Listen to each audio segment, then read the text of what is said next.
Do la parola a Katia Basile, che è la responsabile dell'ufficio sito UNESCO del Comune di Venezia, che ci parlerà delle iniziative e i progetti per la salvaguardia e la gestione del sito UNESCO Venezia e la sua laguna, patrimonio mondiale. Prego. Grazie. Buongiorno, sono appunto Katia Basili, io qui rappresento il Comune di Venezia e ringrazio innanzitutto il professor Danieli che mi ha invitato qui perché ritengo che questa sia un'opportunità molto importante per me e per noi di affrontare il tema della gestione di questo sito UNESCO. Come sapete, il sito è stato iscritto alla lista nel 1987, ai sensi appunto della Convenzione del 72 e sulla base dei 6 criteri culturali per i quali appunto i siti vengono iscritti nella lista del patrimonio mondiale. Come vedete, appunto, è stato iscritto Venezia e la sua laguna, quindi ci troviamo di fronte ad un ambito territoriale molto vasto che comprende appunto 9 comuni, 2 province, la Regione Veneto ed altre istituzioni che adesso vi illustrerò. Allora, sostanzialmente nel 2002 l'UNESCO ha chiesto ai siti di dotarsi di un piano di gestione o di un sistema di gestione a garanzia che i valori per i quali i siti sono iscritti alla lista siano mantenuti per le future generazioni. L'Italia nel 2003 ha recepito questa richiesta di UNESCO e ha chiesto di estendere l'obbligatorietà di redazione dei piani anche ai siti iscritti alla lista. Ha poi definito un modello per la redazione dei piani di gestione e nel 2006 è stata emanata una legge appunto del Ministero con la quale sostanzialmente sono state destinate delle risorse finanziarie per preparare questo piano di gestione, ma soprattutto il Ministero ha chiesto agli enti locali di costituirsi, diciamo, come enti responsabili del sito attraverso appunto la sottoscrizione di vari protocolli d'intesa che individuassero un soggetto referente e poi appunto gli altri soggetti referenti del sito che abbiano competenze proprio sulla tutela e la salvaguardia del territorio. Nel 2007 quindi è stato sottoscritto questo atto d'intesa e è stato riconosciuto il Comune di Venezia come soggetto referente per il coordinamento di tutte le attività. Appunto gli altri enti, come vedete, siamo 21 enti, quindi io parlo a nome non soltanto del Comune di Venezia ma anche degli altri 20 enti che sono nel comitato di pilotaggio, quindi le 2 province, i comuni della Gronda lagunare, la direzione regionale, le 3 sovrintendenze, l'archivio di Stato, la diocesi di Chioggia, il magistrato alle acque di Venezia e nel 2002 anche l'autorità portuale è entrata a far parte appunto del comitato di pilotaggio. Allora, quando abbiamo iniziato questo lavoro, appunto nel lontano 2007, la prima cosa che ci siamo chiesti è stata appunto cosa significa preparare un piano di gestione per il sito UNESCO Venezia e la sua laguna. Le linee guida dicevano appunto che cos'è un piano di gestione. È un piano, uno strumento che deve fornire e assicurare la conservazione, la promozione e la valorizzazione del patrimonio culturale. Deve altresì definire le priorità di intervento e adottare misure operative affinché appunto questi beni siano protetti in base appunto alla Convenzione e agli impegni che l'Italia ha sottoscritto. Ma è evidente che per un sito così complesso come Venezia, in cui le minacce principali riguardano temi come l'acqua alta, appunto l'erosione, i problemi appunto del deterioramento e del degrado anche del patrimonio architettonico, poi appunto il grande tema molto attuale appunto del passaggio delle grandi navi, il tema del turismo, della pressione turistica e poi anche il problema diciamo, della riduzione della residenzialità anche di Venezia e quindi anche la perdita dell'identità culturale. Quindi sono temi che assolutamente ci siamo posti perché il nostro intento non era tanto quello di preparare un documento da mettere sul tavolo ben confezionato, ma davvero abbiamo iniziato a fare una serie di riflessioni, innanzitutto su che significato ha una designazione UNESCO per un territorio, cosa significa, qual è appunto, in che modo noi ci poniamo di fronte a questo territorio che è riconosciuto patrimonio mondiale dell'umanità. E quindi avevamo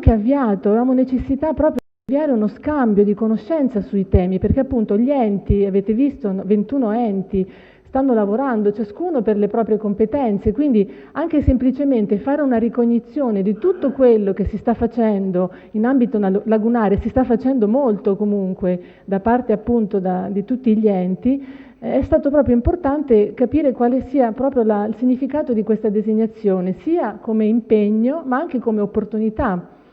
Quando abbiamo iniziato questo lavoro, insieme a un mio collega De Vettor, ancora appunto ben 8 anni fa, abbiamo iniziato a parlare con i sindaci, siamo andati nei vari comuni, ci siamo confrontati, li abbiamo informati che loro erano all'interno di un sito UNESCO e questi ci guardavano con due occhi anche perplessi, anche spaventati, perché temevano che fosse l'ennesimo piano vincolistico e quindi che questo avrebbe in qualche modo limitato anche un certo tipo di espansione o comunque di interventi che magari possono essere previsti nei comuni, nei vari territori.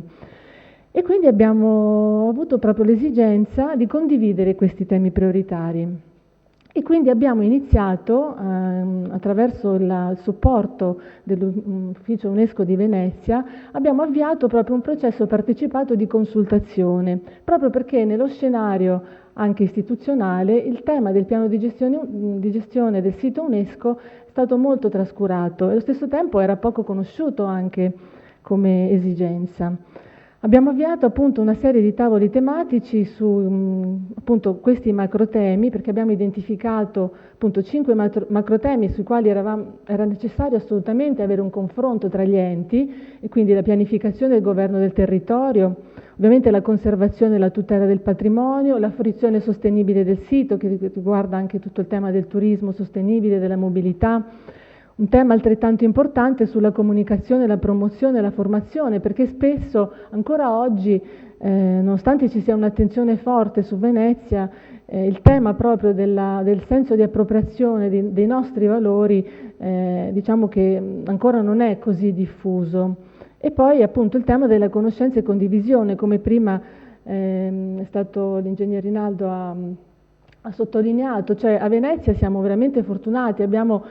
i prestigiose istituzioni, centri di ricerca, quindi anche semplicemente mettere a sistema e utilizzare anche per il processo decisionale i dati che sono forniti e le ricerche che vengono sviluppate in questo ambito appunto territoriale e lagunare è fondamentale, ma allo stesso tempo è molto, molto ambizioso, molto difficile per noi riuscire, come dire, a fare un lavoro di questo tipo, però abbiamo comunque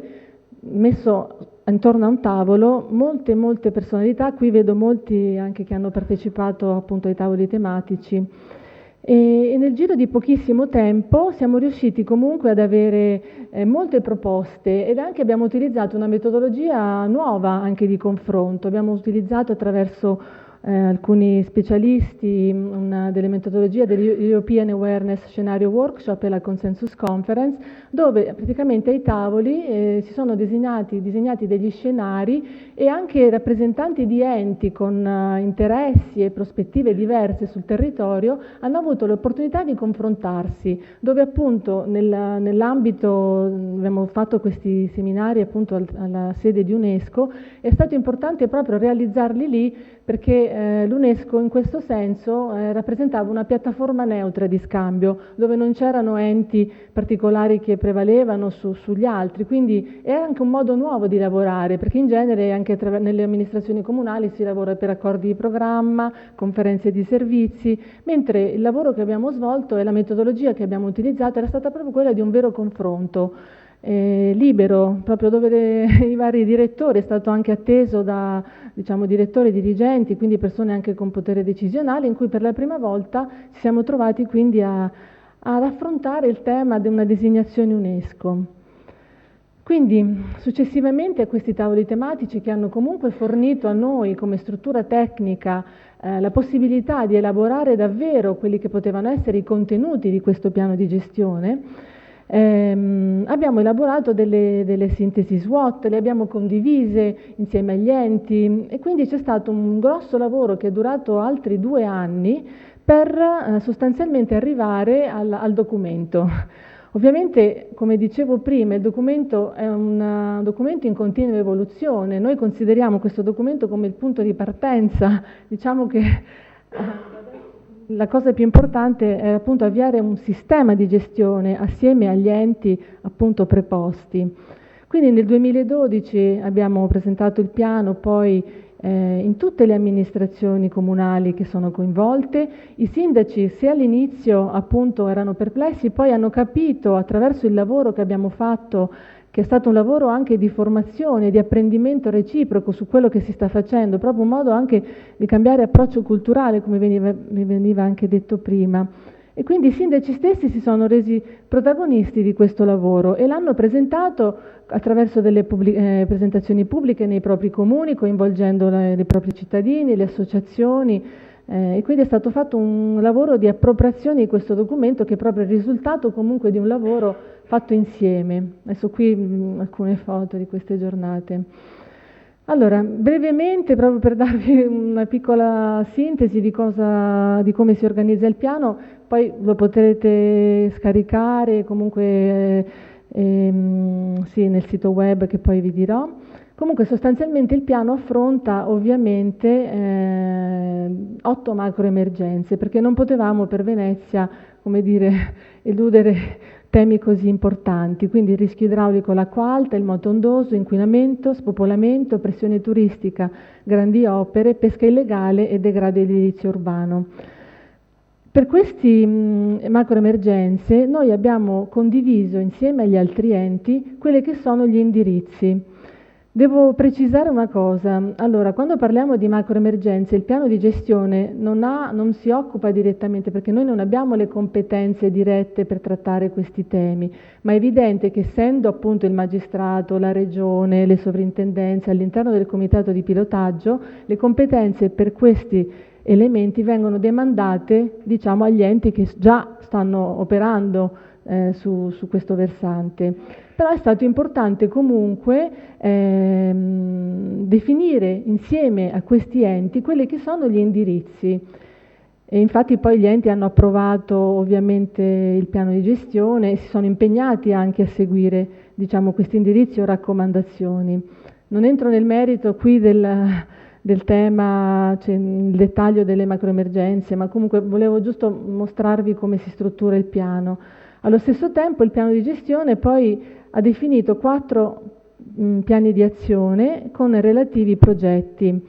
Questi piani di azione ricalcano un po' quello che era stato il lavoro fatto con i tavoli tematici, quindi i 4 temi principali, quindi la conservazione e tutela, la fruizione sostenibile, comunicazione e promozione e formazione, conoscenza e condivisione.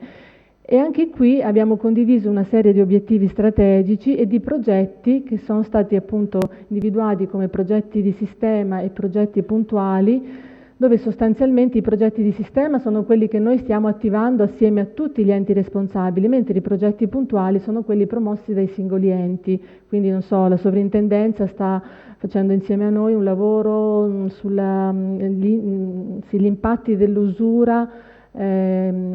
causata dal turismo. Adesso uscirà a breve una pubblicazione, oppure una serie di quaderni per la tutela attiva del patrimonio. Con il Corila stiamo sviluppando un altro progetto molto interessante che tratta proprio di una web GIS di tutto il sistema pianificatorio di tutto l'ambito lagunare, dove praticamente sarà possibile attraverso delle interrogazioni anche verificare che cosa sta succedendo in quel territorio, quali sono le previsioni appunto dei PTRC, dei PTCP, dei PAT, quindi strumenti che devono essere utilizzati proprio e finalizzati per permettere un processo decisionale adeguato diciamo, all'ambito in cui ci troviamo ad operare. Quindi diciamo che stiamo lavorando anche su altri progetti appunto di valorizzazione e di comunicazione del sito, stiamo appunto collaborando con gli altri comuni per sviluppare ad esempio iniziative per l'ecomuseo della Laguna di Venezia, insomma abbiamo parecchi progetti che riguardano anche la fruizione del sito. Adesso entriamo nel cuore dell'argomento di oggi. Allora, ho dovuto fare questa premessa perché è evidente che mi sembrava utile e opportuno avere il quadro anche in cui noi ci troviamo ad operare. Allora, il Comune di Venezia, essendo stato individuato, definito come soggetto referente del sito UNESCO, insieme appunto agli altri enti del comitato di pilotaggio, ha una funzione di site manager rispetto al Ministero e rispetto all'UNESCO. Quindi nel momento in cui noi parliamo di stato di conservazione del sito, è evidente che tutto quello che l'UNESCO osserva attraverso le segnalazioni che vengono fatte dalle varie associazioni, osservano rispetto a quello che noi forniamo all'UNESCO, perché noi come soggetto referente, site manager, dobbiamo preparare dei documenti proprio sullo stato di conservazione del sito. Sono delle relazioni che noi dobbiamo preparare anche sulla base di alcuni progetti che ci vengono segnalati come progetti ovviamente molto delicati e molto dico, problematici, ma sui quali insomma bisogna avere un'attenzione particolare. E quindi come sapete il sito è sotto stretta osservazione, noi siamo soggetti a reactive monitoring ai sensi appunto degli paragrafi 169 e 174 ed è evidente che il rischio più temuto su questo sito Venezia e la sua laguna è che si possano realizzare progetti infrastrutturali a larga scala, perché questi progetti evidentemente potrebbero creare trasformazioni irreversibili sul paesaggio lagunare, compromettendo l'equilibrio idrodinamico e morfologico della laguna. A tale proposito, nel corso del 2013 e 2014, noi abbiamo avuto dall'UNESCO, attraverso il Ministero che è focal point per la Convenzione, 4 richieste di informazioni su temi come il MOSE, grandi navi, turismo di massa e su molti progetti infrastrutturali promossi dall'autorità portuale come l'offshore, l'autostrada Ro-Ro, il parcheggio multipiano. Diciamo che sono progetti per i quali noi ogni volta che riceviamo queste segnalazioni attiviamo il nostro comitato di pilotaggio e chiediamo agli enti che sono competenti e che stanno realizzando quei progetti di fornirci il materiale e quindi noi poi sulla base di questo materiale facciamo le relazioni, le inviamo al Ministero e il Ministero le invia all'UNESCO. Questa è la procedura che deve essere chiarita perché a volte c'è forse un po' di confusione su qual è la procedura. E quindi sulla base di questi rapporti è evidente che l'UNESCO comunque nonostante abbiamo fornito anche allegando corposa documentazione, dall'esterno osserva il sito e il sito, pur avendo riconosciuto il valore di questo lavoro che abbiamo fatto, perché noi abbiamo anche inviato il piano di gestione, anche dei rapporti su come è stato preparato questo piano, è evidente che l'UNESCO dall'esterno ci osserva e guarda che molti interventi che noi stiamo facendo e che nel comitato di pilotaggio dove ci sono appunto gli stessi enti, regione, magistrato, autorità portuale, i comuni, questi enti allo stesso tempo fanno degli altri progetti che hanno degli iter approvativi che non passano attraverso il comitato di pilotaggio, perché appunto hanno degli altri iter, no? Quindi hanno le VIA appunto a livello statale oppure la commissione di salvaguardia, insomma hanno degli altri iter. E questo infatti è emerso come un punto molto importante che noi dobbiamo affrontare. E questo viene ribadito in questo documento, infatti, che è questo di Doha, che appunto è stato approvato nel giugno da parte del Comitato del Patrimonio Mondiale, in cui è stato esaminato il sito Venezia e la sua laguna. Avete il testo, il professor Daniele ha distribuito il testo, qui vorrei semplicemente, non sto ovviamente ad entrare nei dettagli, però voglio soprattutto far rilevare qual è l'importanza, soprattutto da parte di UNESCO, nel guardarci, nel guardare il sito. Perché appunto la preoccupazione più grande riguarda ovviamente i progetti a larga scala. Ovviamente che questi progetti possono creare dei danni irreversibili alla laguna. Ecco, altro aspetto importante, l'UNESCO, il Comitato del Patrimonio, ci chiede di effettuare delle valutazioni di impatto sul patrimonio, quindi Heritage Impact Assessment, per valutare gli impatti sia individuali che cumulativi, complessivi, di queste potenziali modificazioni che si andrebbero a verificare se certi progetti sarebbero realizzati. E quindi in questo senso, anche in questo senso noi ci dobbiamo attivare. Poi ovviamente al punto 6 c'è il tema del moto ondoso e quindi anche in questo senso la preoccupazione per gli impatti ambientali innescati appunto dalle imbarcazioni di medio motore fino alle navi di elevato tonnellaggio. Ma al punto 7 è proprio qui che l'UNESCO esprime una forte esortazione. Vedete anche che negli altri punti c'è semplicemente un esprime, incoraggia, qui invece no. Qui parliamo proprio di esorta lo Stato. Adesso qui non è che lo Stato parte, parliamo del Ministero, lo Stato sono le autorità che anche a livello locale ovviamente operano e quindi in questo senso l'UNESCO appunto invita, cioè esorta a vietare il passaggio delle grandi navi e anche delle petroliere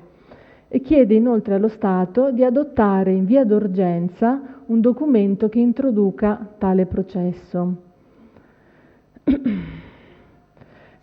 Ecco, per quanto riguarda la pressione turistica, anche qui c'è un richiamo diciamo, alla promozione di uno sviluppo di una strategia specifica per il turismo e poi comunque si ribadisce sempre l'importanza di valutare comunque in prima istanza quello che è il funzionamento idrogeologico e geomeccanico della laguna. E altro aspetto veramente importante è quello del forte coordinamento ovviamente tra tutte le parti, perché è evidente, come dicevo prima, che se nel comitato di pilotaggio del sito UNESCO siedono tutti questi enti, poi gli stessi enti in altre sedi, in altre come dire, iter approvativi dei propri progetti avanzano, comunque certi progetti rischiano di essere realizzati, è evidente che qui dobbiamo affrontare questo tema con un'altra prospettiva. Appunto un altro tema fondamentale è la buffer zone, perché quando il sito è stato iscritto non era prevista appunto la zona cuscinetto e anche qui stiamo lavorando insieme alla Regione e al Ministero e alle altre sovrintendenze appunto per arrivare a una proposta condivisa e anche capire qual è la funzione di questa buffer zone che è un aspetto anche molto importante perché coinvolgerà anche altri comuni e quindi anche qui l'attenzione deve essere sempre molto alta. Poi altro aspetto molto importante che ci chiede l'UNESCO in questo documento di Doha è di effettuare una missione congiunta tra UNESCO, ICOMOS e Ramsar di monitoraggio reattivo. Noi intendiamo questa missione, io personalmente la interpreto veramente come un'opportunità per noi.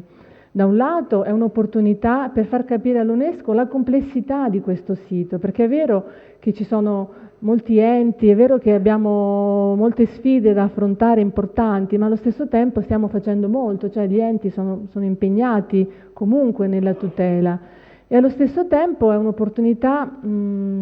anche per noi per un'importante occasione anche per far recepire ai vertici politici degli enti che appunto la designazione implica non soltanto una bella il logo UNESCO, targhetta, ma c'è un impegno, ci sono delle responsabilità specifiche, perché qui parliamo di un sito che deve essere garantito, i cui valori devono essere garantiti per le future generazioni, non possiamo avere una prospettiva di 100 anni, di 200 anni. Cioè, la laguna appunto è stata mantenuta per 1000 anni dalla Serenissima, dobbiamo stare molto attenti, è evidente che è un tema al quale dobbiamo porre la massima attenzione. E quindi dovremo organizzare questa missione, appunto verranno a Venezia, quindi vi chiedo anche, insomma, ci sentiremo anche per avere dei colloqui anche speciali con alcuni di voi, perché io intendo organizzare questa missione in modo tale che sia davvero efficace, che ci siano rappresentate tutti gli stakeholder, quindi le associazioni, gli enti, e quindi insomma deve essere veramente un'opportunità per fare una riflessione su questo sito. Altro tema importante, noi comunque sulla base di questo documento di Doha, come soggetto referente del sito, il Comune di Venezia insieme agli altri enti, dobbiamo rispondere, non è che non possiamo rispondere, noi dobbiamo dimostrare all'UNESCO che noi ci impegniamo rispetto alle cose che ci vengono chieste. È evidente che non le possiamo risolvere così in poco tempo, perché ci chiedono entro il 1° febbraio una prima relazione sullo stato di conservazione intermedia. Entro il febbraio del 2016 addirittura un rapporto approfondito sullo stato di conservazione sulla base di quanto noi abbiamo recepito ed effettuato rispetto alle richieste che loro ci hanno fatto. insomma è una bella sfida questa. E questo stato di conservazione del sito verrà preso in considerazione in esame, come ho scritto, nella 40ª sessione del Comitato nel 2016, e lì è evidente che se non dimostreremo che stiamo prendendo le giuste misure, il sito potrebbe anche entrare nella lista del patrimonio in pericolo. Questo rischio c'è. Quindi non stiamo, insomma, è una cosa molto importante. Altra cosa comunque che stiamo facendo come soggetto referente è proprio quello di attenerci ai paragrafi delle linee guida operative.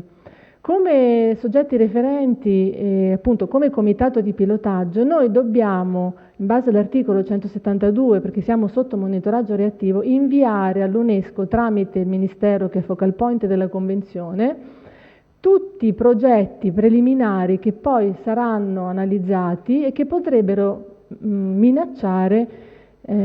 appunto l'eccezionale valore del sito, perché poi si devono inviare prima di prendere decisioni, perché poi certi progetti hanno degli iter e le realizzazioni di questi progetti possono creare problemi irreversibili alla laguna. Anche in questo caso, proprio ieri abbiamo avuto un comitato di pilotaggio, abbiamo invitato il professor Costa a presentare il progetto in sede di comitato e lui è venuto, il progetto del Contorta. Si sono riuniti tutti, c'erano i sindaci dei comuni, c'erano le direzioni regionali, le sovrintendenze, ed è stato un momento davvero interessante perché per la prima volta forse in tutti questi anni stiamo veramente avviando una gestione. Questo progetto infatti del Contorta sarà inviato, adesso il commissario in qualità di soggetto referente invierà questo progetto preliminare a Parigi, attraverso sempre il Ministero, il focal point, e quindi questo progetto verrà valutato anche dall'UNESCO, quindi non ci sarà solo la via presso il Ministero dell'Ambiente, ci sarà anche una procedura per la quale appunto l'UNESCO farà una propria valutazione. Quindi questa è anche un'occasione proprio per avviare una riflessione anche insieme a voi, proprio appunto su quella che potrebbe essere la valenza giuridica di questo piano di gestione, anche proprio con lo scenario della legge speciale che deve essere definita per Venezia. L'UNESCO non ha poteri sul sito, cioè l'UNESCO, come dire, richiama tutte le autorità competenti a rispettare la Convenzione. Noi appunto siamo stati riconosciuti come patrimonio mondiale dell'umanità e questa designazione non può essere presa per scontata. Questi progetti hanno un'estrema delicatezza e appunto devono essere portati ancora di più nei vertici politici degli enti e delle autorità. Quindi non basterà che tutto questo lavoro che noi stiamo facendo sia riconosciuto e intensificato, deve essere proprio rilanciato e rinforzarsi, ma attraverso strumenti legislativi. Vi informo appunto anche che l'ICOMOS ha fatto delle osservazioni al piano di gestione. Siccome questo piano di gestione attualmente è un piano, diciamo, programmatorio, che però lascia tutte le competenze ovviamente a tutti gli enti, quindi è più un piano di coordinamento degli interventi. Invece qui ci viene chiesto proprio che questo piano abbia un impatto reale sulle politiche e sugli interventi che sono messi in campo. Forse queste note tecniche sono anche queste scaricabili comunque dallo stesso sito del Patrimonio Mondiale. E poi appunto anche il riconoscimento del piano di gestione della strumentazione vigente. Ho visto insomma in vari casi che non viene neanche citato, nella stessa legge speciale non è citato che siamo all'interno, cioè che questo territorio è un sito UNESCO, cioè viene citata la Convenzione di Ramsar riconoscendo la zona umida appunto la Campagna Lupia, ma non è citato il sito UNESCO, questo è grave. E poi appunto dobbiamo dialogare con la legge speciale, dobbiamo capire se la legge speciale può in qualche modo, cioè il piano di gestione può integrarsi all'interno della legge speciale, perché appunto i temi sono questi, le competenze e gli enti sono gli stessi. Quindi questa è un po' una riflessione che volevo fare. Casson non c'è questa mattina, però viene nel pomeriggio. Ecco, quindi chiudo con questa slide in cui viene riassunto un po' anche la nostra storia, anche dove noi vogliamo andare. C'è un territorio, ci sono delle persone, abbiamo fatto un documento, siamo diventati proprio un'organizzazione che apprende, perché abbiamo veramente capito e abbiamo cambiato il nostro modo anche di vedere il patrimonio, perché il patrimonio è lì, siamo noi che attribuiamo un significato a questo patrimonio, attraverso la nostra esperienza, attraverso la nostra conoscenza, attraverso le azioni e le decisioni soprattutto che prendiamo giornalmente nel sito. Quindi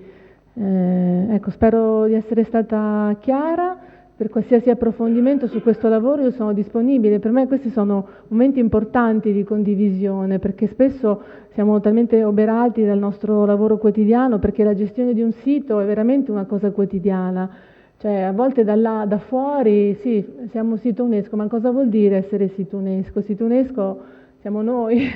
che giornalmente ci dobbiamo confrontare con le problematiche e quindi in questo senso sarebbe importante anche nella legge speciale fossero previste anche delle risorse finanziarie per mantenere il sito. Ecco, mi fermo. Grazie.